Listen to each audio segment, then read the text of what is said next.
Уважаемые пассажиры, просьба во избежание травм держаться за поручни в салоне. Марина Минушина выступает под первым стартовым номером, водит электромашину 11 лет. Потому с уверенностью прошла правила дорожного движения. Пришла очередь блеснуть и мастерством вождения.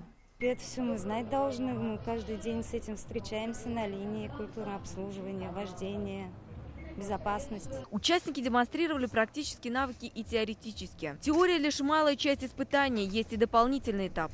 Уважаемые пассажиры, будьте осторожны, двери закрываются.